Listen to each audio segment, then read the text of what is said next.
Hello, everybody. I am John Allen, the editor of Crux, and your host here on Last Week in the Church. This, of course, is the show where we raid the journalistic fridge. We take out a few leftover stories, sprinkle on our secret Crux brand sauce, and serve them up piping hot and delicious. That, at least, is our marketing claim, and we are sticking to it. Here's what's on the menu this week. We begin, once again, with the crisis in Ukraine. We've got three new developments on the efforts that Pope Francis and his Vatican team are trying to make in the conflict, including a dramatic impromptu appeal from the Pope on Sunday to the leaders of both Russia and Ukraine. We'll break all that down for you. Second, the trials of the trial. The Vatican's much ballyhooed trial of the century, involving charges of financial graft, crime, misappropriation, embezzlement, basically having your hands caught in the cookie jar, started up again last week after its summer hiatus. While the testimony continues to raise questions about the substance of the charges, the prosecution did get an important vote of confidence from Pope Francis. We'll explain what's going on there. Third, trouble in East Timor. A Nobel Prize-winning Catholic bishop and one-time human rights hero is facing charges of sexual abuse and misconduct, and calls for a McCarrick-style investigation of what the Vatican knew and when it knew it. We'll give you the latest on that front. Fourth, a fascinating footnote from the Philippines. The Filipino bishops are mulling a proposal to Rome, which, if adopted, has the potential to revolutionize the delivery of pastoral care in the Catholic Church in the 21st century. And finally, of hurricanes and holiness. In the aftermath of Hurricane Ian, which swept through Cuba and then southeastern Florida recently, the Catholic Church is once again mobilizing to deliver humanitarian assistance to the people whose lives have been shipwrecked by this crisis. It is once again a reminder of the paradoxical effect that tragedy has the somewhat unique capacity to summon the very best angels of our nature. We'll talk about what's going on there. All that and more is waiting for you on this edition of Last Week in the Church after a short break, so please stick around. All right, everybody, happy Tuesday to you. Happy Tuesday, October 4th. Those of you who watch this show on a regular basis will already have snooped out that we are not broadcasting this week from our regular studio setting in Rome. Actually, at the moment, we are in Denver, Colorado, visiting the family of my wife, Elise. Shortly, we'll be heading to my old stomping grounds, the high plains of western Kansas, where I'm set to pick up some kind of unspecified alumnus award from my alma mater, Fort Hays State University. Go Tigers! We are going to have a serious conversation, however, about their standards for handing out hardware like this. Then, we will be in Houston, where I will be speaking at the annual Archdiocesan Red Mass. So a very busy couple of weeks, but none of that means we do not still have our eyes firmly fixed on Rome and the Vatican. So let's dive in.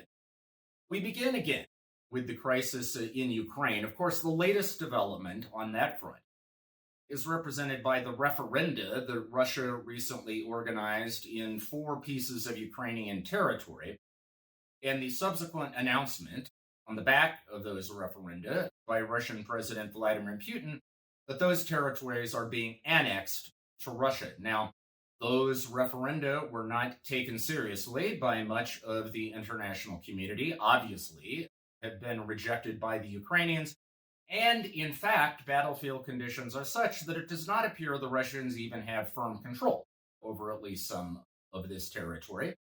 But in any event, President Putin has indicated that anybody who tries to roll back these annexations will face the full force of the Russian military. Nothing is off the table, he has said, including, he has hinted, not so subtly, the use of Russia's nuclear arsenal. Some observers believe this is the closest the world has actually come to a real nuclear conflict since the Cuban Missile Crisis of 1962. And just as in those tense days, 60 years ago, the Pope at that time, now Saint John the 23rd, issued direct personal appeals to the two leaders involved at the time, President John F. Kennedy of the United States and Chairman Nikita Khrushchev of the Soviet Union. So too this time, Pope Francis on Sunday, during his traditional noontime Angelus address, set aside his prepared text and in impromptu fashion, although one has to believe he had thought very carefully about what he wanted to say, acknowledged that this new twist in the saga has raised again the specter of a nuclear conflict, and issued plaintive appeals to the leaders on both sides. To Russian President Vladimir Putin by name, he asked him to stop the spiral of death. And to Ukrainian President Volodymyr Zelensky, he asked him to be open to all efforts at dialogue to restore peace. Now, undoubtedly, the Pope upsetting the apple cart like this is designed to get across just how engaged he is with the crisis and just how deeply concerned he is about the precipice at which the world appears to be standing at the moment. Now, this is coupled with our second development, which is last week, the Vatican published, well, actually, Civiltà Cattolica, the Jesuit-edited semi-official Vatican Review, published a transcript of a conversation that Pope Francis had with some of his Jesuit confreres while he was in Kazakhstan recently. These are Jesuits who serve the territories of the Russias. Talked at length about Ukraine. He was at pains to insist how often he has mentioned the Ukrainian conflict, how he has explicitly denounced the barbarity and the atrocities, the human rights violations this conflict has triggered. But at the same time, he also repeated things that in different ways he has said before, which is he does not see this as a simplistic black v white scenario. He said, this is not a cowboy movie in which there are simplistic good guys and bad guys, and also suggested this isn't merely a conflict between Russia and Ukraine. He called it a world war, and he said what we're seeing is the influence of what he called internationalisms, which is a bit of a neologism, which is basically, I guess, a euphemism for other international players that Pope Francis has said are exploiting this conflict, actually have an interest in sort of ginning it up and exacerbating it. Number one, because it gives them an opportunity to test new weapon systems, and number two, because it gives them an opportunity to sell those weapon systems. In other words, to profit from the carnage. Now, look, all this is broadly consistent with what we have heard from Pope Francis and his Vatican team since Russia invaded Ukraine on February 24th. On the one hand, there is an increasingly sharp rhetoric, both from the Pope and from his Vatican aides, making clear that the aggressor in this scenario is, in fact, Russia under Vladimir Putin. Remember, they were criticized at the beginning for not mentioning Putin's name. Well, those days certainly are over. The Pope and his aides also have explicitly said that the evidence is conclusive, that there have been war crimes, atrocities, human rights violations since the beginning of this conflict. On the other hand, it is also clear that Pope Francis wants to avoid demonizing Russia and Putin, and to the extent possible, he is trying to keep lines of communications open with all sides in an effort to play the role of peacemaker. We also learned from this conversation with the Jesuits in Kazakhstan that Pope Francis was involved in some way and at some level in an effort to arrange an exchange of prisoners between Russia and Ukraine. The Pope indicated that at some point a senior Ukrainian official had come to him with a list of 300 Ukrainians being held by the Russians and asked if the Pope could help jumpstart negotiations to arrange an exchange. The Pope said he immediately called the Russian ambassador to the Vatican and asked, "What can I do?" Now, we know that some days after that, this prisoner swap did in fact happen. At the time, the Secretary General of the UN, Antonio Guterres, publicly thanked Turkey and Saudi Arabia for their roles in arranging it. Didn't say anything about the Vatican, but one certainly has to imagine that this demonstration of personal interest on the part of Pope Francis did have some impact. Again, part of the Vatican's full court press to avoid what I think everyone regards as the nightmare scenario here, which would be a sort of, well, full-scale nuclear war. Final point worth thinking about a bit in all of this is that this effort by the Vatican to try to remain even-handed, certainly to express their sympathy for Ukraine and their acknowledgement that Ukraine is the aggrieved party here. But nevertheless, all those also to suggest that Russia may have some legitimate security concerns. Remember the Pope's line about NATO barking at Russia's door. Also that Russia too is suffering, and generally speaking, not to burn that bridge. All of that substantively sometimes makes the line coming from the Vatican sound, ironically, a little bit closer to that of, say, Beijing or New Delhi, that is China or India, than, say, Washington or London, the Vatican's traditional Western allies. One thing to think about is that is to some extent the inevitable consequence of what has happened in Catholicism over the last century. Folks, let's face it, Catholicism is no longer primarily a Western religion. Today, there are 1.3 billion Catholics in the world. More than 2/3 of them live outside the West. They live in Latin America and Africa and Asia. And by the middle of this century, that is the year 2050, that's going to be 3/4. And the truth of it is, the typical person in Latin America or Africa or Asia, while they might have no sympathy for Russia and might see Putin as a bully, they're not necessarily prepared to axiomatically believe in the virtue of the United States or the other Western powers either, and are likely to have a more mixed and ambivalent response to this conflict. And the fact that Pope Francis is the first pope outside the West in centuries and the first ever from the Southern Hemisphere probably indicates he is doing nothing more than giving voice to this broad demographic transition in Catholicism. In other words, look, if you're frustrated that the Vatican sometimes sounds like Beijing rather than Washington, I guess my bottom line is get over it, folks, because that's the demographic reality of Catholicism today. All right, we shift now to the trials of the trial. So the Vatican's mega trial involving charges of financial crime against 10 defendants, including for the very first time a cardinal of the Catholic Church, Italian Cardinal Angelo Becciu, got back in business this past week, held a hearing on the 27th of September.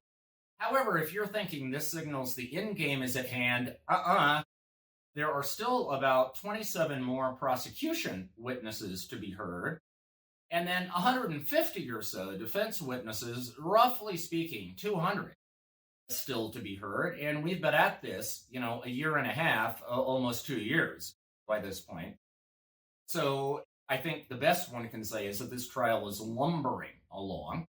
Now, this past week, we heard from a prosecution witness, the Vatican's Auditor General, Alessandro Casinas, Italian layman, who said that when he was asked by the Pope to review the transaction in London, that roughly $350 to $400 million real estate deal that's at the heart of this case, he was shocked at some of the irregularities he discovered. He said he found that there had been no independent appraisal of the value of this property beyond what the financiers involved were telling the Vatican. He said that some bank records were missing. The paper trail on some financial transactions was spotty, and so on. Obvious red flags. Now, the question that raises, however, that was unanswered in the testimony is if that's true. That is, if at some point in 2018, the Vatican's own Auditor General was saying something really hinky is going on here, then why is it in December of 2018, the powers that be in the Vatican Secretariat of State and reportedly Pope Francis himself nevertheless signed off on paying off the second Italian financier, Gianluigi Torzi, for his role in all this, and as a result, collected fees that are now the object of criminal charges in this trial. In other words, was somebody asleep at the switch? That's sort of the unanswered question. Trial has not given it to us, at least yet. But what we do know is that despite the question marks surrounding the prosecution's conduct of this trial, Nevertheless, they got a big vote of confidence from Pope Francis this week because the Italian lawyer who has been the kind of lead prosecutor in the trial so far, Alessandro Didi, was just named by Pope Francis the new promoter of justice in the Vatican's civil system. That is the top dog, the big cheese. And it's hard to imagine a more explicit sort of thumbs up than that. So it would appear to be full steam ahead for the prosecution, question marks, headaches, conundra, perhaps, for the rest of us. All right, third up this week, trouble in East Timor. So Bishop Carlo Jimenez Bello, in 1996, was awarded the Nobel Peace Prize in conjunction with the then president of East Timor for their roles in leading that tiny Asian nation's independence movement seeking independence from Indonesia, and for denouncing human rights abuses being committed by Indonesian forces in East Timor. It was a great feel-good story for the Catholic Church, and Bishop Bello was widely lauded all around the world as a moral hero, kind of the Catholic Nelson Mandela, in a sense, or Desmond Tutu from South Africa. However, in a kind of odd coda to all of this, in 2002, Bishop Bello resigned as the bishop in East Timor. That resignation was accepted. No explanation really was ever given. He then went off to become a missionary for a few years in Mozambique, and to be honest, the world, including the Catholic world, kind of forgot about him until recently a Dutch magazine, and remember Indonesia, East Timor, former Dutch colonies, a Dutch magazine reported that two men have come forward to accuse Bishop Bello of having sexually abused them when they were minors in East Timor. And apparently, on the basis of those accusations, which first surfaced in 2019, Bishop Bello was subject to a sort of suspension, although not one that was publicly announced by the Vatican. Now, what all that has raised for some observers is the question of, the Vatican, in the sort of anodyne and brief statements that it has made about this so far, it has not commented on what it knew about any of this before 2019. But certainly that 2002 resignation does raise questions about whether there were at least some early rumblings of these rumors that were floating around then, or some sense something was wrong. This past week, a spokesperson for the United Nations called for a full and transparent investigation of these charges. Advocates for victims of sexual abuse in the Catholic Church, including Bishop Accountability, have called for a McCarrick-style probe. You'll recall that when the abuse and misconduct allegations against ex-cardinal and ex-priest Theodore McCarrick surfaced in the United States, Pope Francis commissioned a thorough in-house investigation to establish who knew what when. There are calls now for a similar kind of thing with Bishop Bello.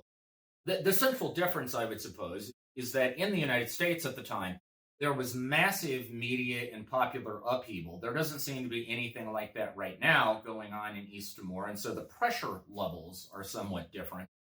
We obviously at Crux will track how this plays out. All right, a footnote from the Philippines that I personally find fascinating. In their plenary assembly in July, the Filipino bishops considered a proposal to ask Rome to establish a personal prelature for the pastoral care of Filipinos overseas, basically their diaspora, especially Filipino overseas workers, that is, migrants who go abroad in search of work to send remittances back home. All in, there are about 10 million Filipinos living abroad, about 3 million of whom are overseas foreign workers.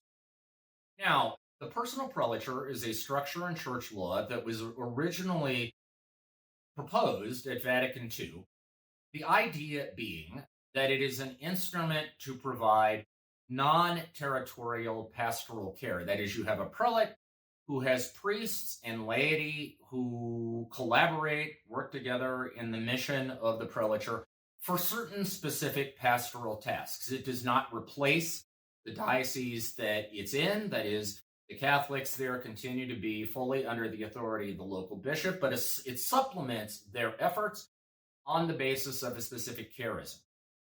At the moment, we've only got one personal prelature in the Catholic Church, Opus Dei, which is kind of weird because this was envisioned in Vatican II, so decades ago, but it really has not been realized. A large part of the problem there is the politics around Opus Dei. Quite frankly, people who like Opus Dei tend to be protective of its status as a prelature, and therefore a little bit jealous about anybody else who wants to horn in on it. People who don't like Opus Dei are suspicious of the whole idea of a personal prelature and aren't anxious to increase their numbers. Now, those are political, not canonical or pastoral considerations. The truth of it is, in the 21st century, we live increasingly in a post-territorial culture. Social mobility, beginning in the late 20th century, relativized territoriality. And certainly in the 21st century, the rise of cyberspace, the digital world, and all of that has further put a dent in the hold that territory exercises and how people organize their lives. The Catholic Church arguably has a crying need for creative pastoral instruments to evangelize this non-territorial culture. And the great thing from a political point of view, nobody's mad at the Filipinos. There are no books about mad albino Filipino monks whipping themselves into murderous frenzies and trying to hijack the global Catholic Church. I mean, nobody has an axe to grind with them, so there would be no political obstacle here. One hopes that if the Filipino proposal goes through, it might break the logjam, and other things will become possible. In terms of where it stands, the Filipino bishops have decided to take one more year to study this proposal.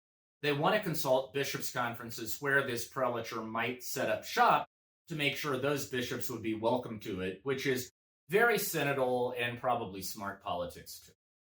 Finally, this week of hurricanes and holiness. So we all know the way Hurricane Ian recently devastated first Cuba, portions of Cuba, and then portions of Florida and the southeastern United States. I mean, it basically knocked out power to the entire island of Cuba, 11 million people, many of whom are still without power as we film this episode.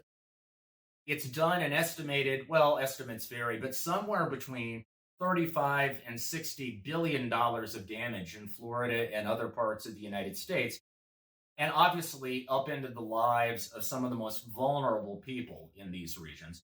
Once again, Catholic Charities are coming to the rescue. Catholic Charities USA has created a special fund for Hurricane Ian relief and has announced that 100% of the contributions to that fund will go to relief. At the same time, Catholic Charities, Catholic Relief Services, and other Catholic charities are also mobilizing to come to the aid of Cuba. It is worth remembering that whenever a disaster strikes Cuba and Florida Catholics are, in a sense, taxed twice, because not only are they called upon to help rebuild Florida, their own state, but they are also the primary caregivers because of the Catholic ties that bind Florida and Cuba. So they are usually in pole position in terms of those who come to the rescue of whatever needs Cuba happens to have as well. You know, all this comes to mind because just very recently, Sister Donna Markin has announced her resignation as president of Catholic Charities USA. Sister Donna is an Adrian Dominican. She's led the organization since 2015. On her watch, the number of vulnerable people who were aided by Catholic Charities USA has risen to 115 million. Their scope of their activities has expanded significantly.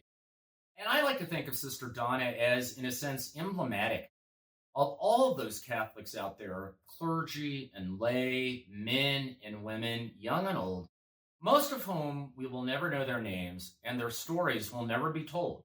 But nevertheless, when there is tragedy, when there is disaster, when there is heartache, they step up and on the basis of their faith try to bring healing to people whose lives have been broken in ways that most of us can't even imagine. It is the paradoxical effect of a tragedy like a hurricane that it has the capacity to elicit holiness.